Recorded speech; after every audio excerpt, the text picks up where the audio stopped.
กาลนิยาสุตตังอารัธนังกาโลมานะโมตัสสะภะคะวะโตอะระหะโตสัมมาสัมพุทธัสสะนะโมตัสสะภะคะวะโตอะระหะโตสัมมาสัมพุทธัสสะนะโมตัสสะพุทธังนะโมตัสสะภะคะวะโตอะระหะโตสัมมาสัมพุทธัสสะยะสานุภาวะโต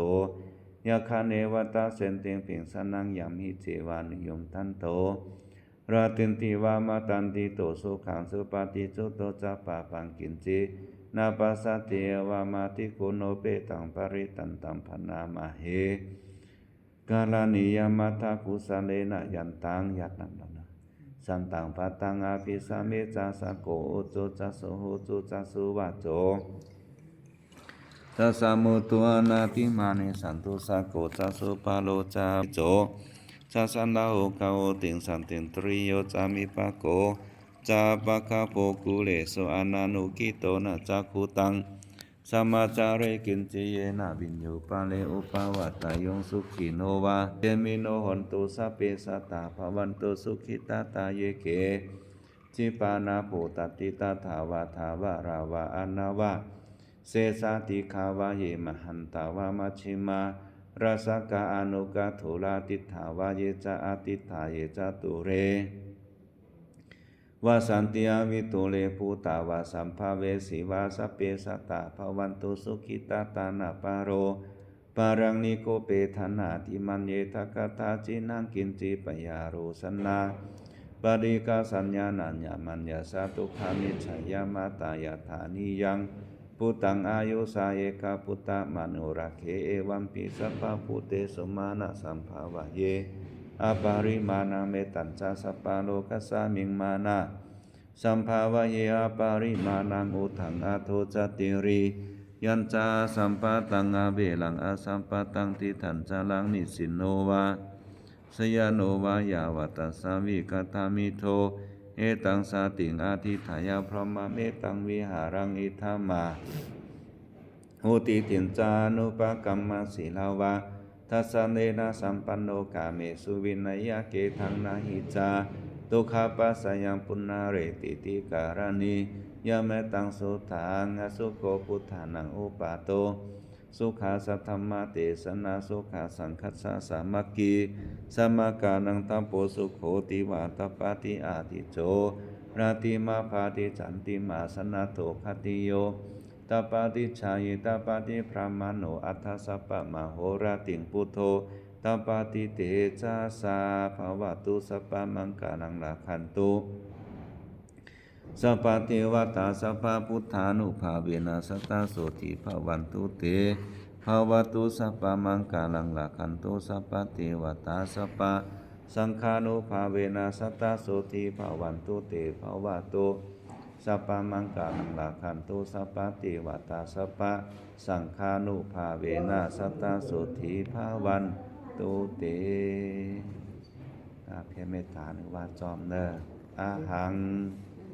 สุขิโตโหมิอเวโลโหมิ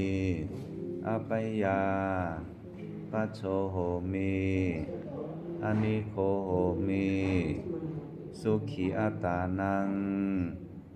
ปาลิหารามิขอฮือผู้ค้ามีความสุขมีความเจริญรุ่งเรืองอย่ามีเวรอย่ามีภัยอย่ามีความลำบากอย่ามีความเดือดร้อนรักษาตนคือมีความสุขอยู่เถิดสัพเพสัตตาสุขิตาโหนตุอเวลาโหนตุอปัยยา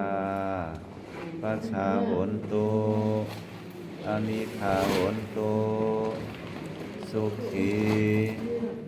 อัตตานังปาลิหารันตุขอให้สรรพสัตว์ทั้งหลายทั้งมวล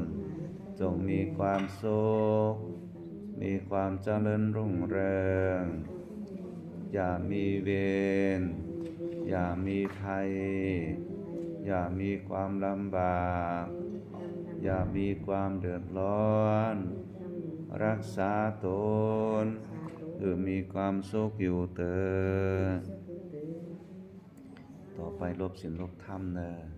พุทธาลาตานังธัมมาลาตานังสังฆาลาตานังกายกัมมังวจีกัมมังมโนกัมมังสันจิตจาโตสังอาสันจิตจาโตสังปัจจุปันนาโตสัง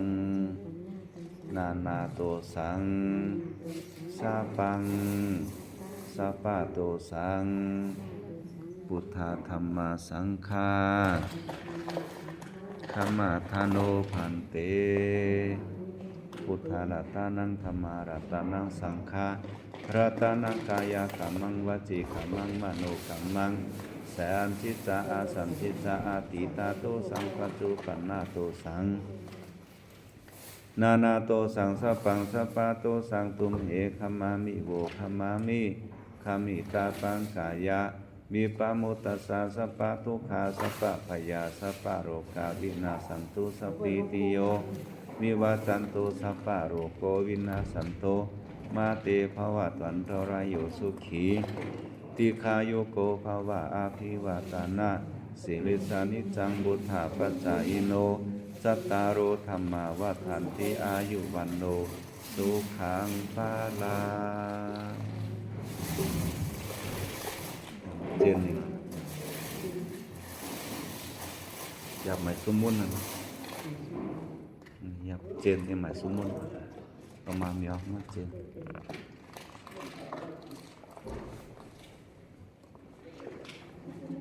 อายุวันสุขังภาลังนิพพานะปัจจายโหตุเป็นอะไรกันเนาะ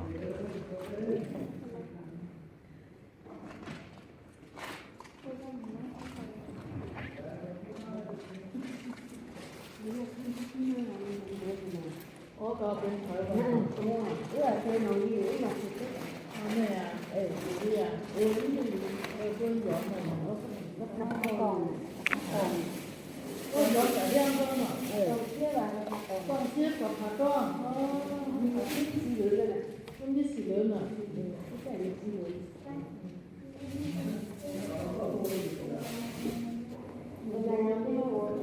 ต้นไหนวะลูกก็ได้หลานลูกหลานใจก่อนน่ะหลานใจก่อนน่ะนี่คือคนรู้มีอะไรก็มันเลยไก่จริง